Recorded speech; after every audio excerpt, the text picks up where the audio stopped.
So hey guys, আজকে রান্না হচ্ছে যে এগ তড়কা। তার জন্য রয়েছে ডাল, তার সাথে রয়েছে পেঁয়াজ কুচি, টমেটো কুচি, আদা কুচি, রসুন কুচি, লঙ্কা কুচি, ডিম রয়েছে, কসৌরি মেথি রয়েছে, রয়েছে দেশি ঘি, আর তার সাথে রয়েছে লঙ্কার গুঁড়ো, নুন এবং চিনি। তো রান্নাটা স্টার্ট করা যাক। তো সর্বপ্রথম কড়াইতে সর্ষের তেল নিয়ে নেওয়া হলো ও তার মধ্যে সামান্য পরিমাণ ঘি দিয়ে দেওয়া হলো।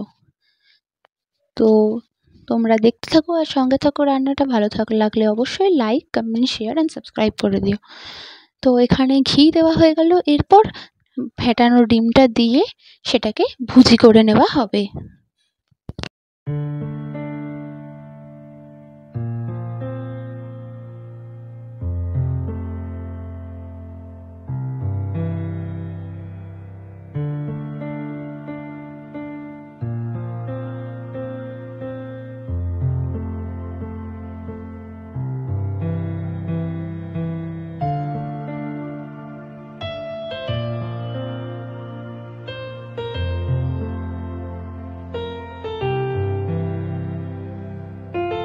ডিমটা ভেজে নামিয়ে নেওয়া হলে তার মধ্যে আবার সর্ষের তেল ও সামান্য পরিমাণ ঘি দিয়ে একে একে তার মধ্যে সর্বপ্রথম আদা রসুন কুচি, তারপর লঙ্কা কুচি ও সব শেষে একে একে টমেটো কুচি ও পেঁয়াজ কুচি দিয়ে দিতে হবে এবং তারপর ভালো করে সেটাকে ভেজে নিতে হবে।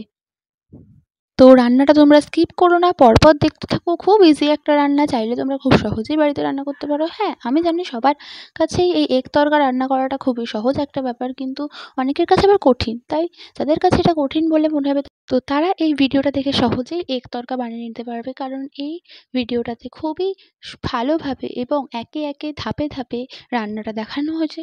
তো তোমরা অবশ্যই ভালো লাগলে like, comment, share and subscribe করে দেবো। আর প্লিজ কেউ স্কিপ করো না, রান্নাটা পুরোটা দেখতে থাকো।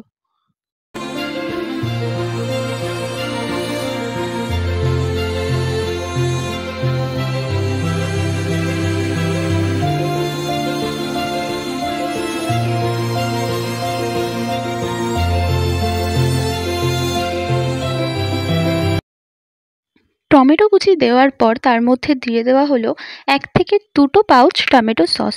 তো তোমরা চাইলে শুধুমাত্র টমেটো দিয়েও রান্না করতে পারো, কিংবা টমেটোর সাথে কিছুটা পরিমাণ টমেটো সসও দিতে পারো। এটা যার যার নিজস্ব ব্যাপার। যে দিতে ইচ্ছুক সে অবশ্যই দিতে পারো, যে দেবে না তাতেও কোনো সমস্যা নেই। এতে রান্নার স্বাদ কিন্তু কখনো বদলাবে না।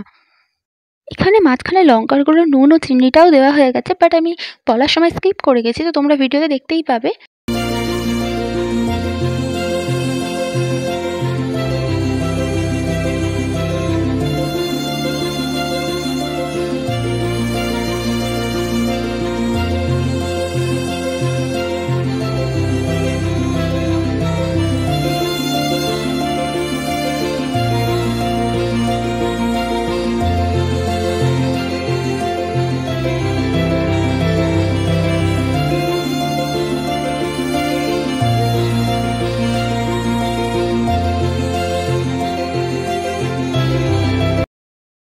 এরপর ভালো করে খুন্তি দিয়ে নাড়ানো হয়ে গেলে তার মধ্যে সামান্য পরিমাণ জল দিয়ে তারপর সেদ্ধ করে রাখা ডালটা দিয়ে দিতে হবে।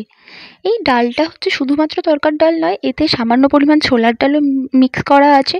তো তোমরা চাইলে শুধু তরকার ডালও করতে পারো, কিন্তু আমাদের বাড়িতে রান্না হলে তরকার ডালের সাথে একটু ছোলার ডালও মিক্স করে দেওয়া হয়, যাতে স্বাদটা একটু অন্যরকম লাগে। দুরকম ডালেরই টেস্ট যাতে আমরা পেতে পারি তার জন্য। তো ডালটা দিয়ে দেওয়া হলে তারপর সেটাকে সামান্য পরিমাণ ঢেকে রাখতে হবে কিছুক্ষণ। ঢেকে রাখার পর তারপর ঢাকনা খুলে ভেজে রাখা ডিম কুচিটা দিয়ে দিলেই এই ডিম তড়কা তৈরি হয়ে যাবে। তোমরা দেখে নিলে খুব সহজ একটা রান্না, চাইলে তোমরাও বাড়িতে খুব সহজেই এই রান্নাটা করে ফেলতে পারো। আর সবশেষে এর ওপর দিয়ে একটু ঘি ছড়িয়ে দিতে পারো, ঘি বা মাখন যেটাই চাও ছড়িয়ে দিতে পারো। তো ভালো লাগলে অবশ্যই like, comment, share and subscribe করে দিও। কিছু টেকনিক্যাল কারণে ভিডিও অনেকদিন ধরে আসতে পারেনি, তো আশা করি এরপর ভিডিও পরপর তোমাদের জন্য আসতে থাকবে। আমরা যতটা সম্ভব তোমাদের জন্য ভিডিও আনতে থাকবো। তো তোমরা ভালো লাগলে অবশ্যই like, comment, share and subscribe করে দিও। আর সবাই আমাদের সাথে থাকো, যাতে এই চ্যানেলটা আরও আরও আরও অনেক এগিয়ে যেতে পারে। তো স্টে টিউন।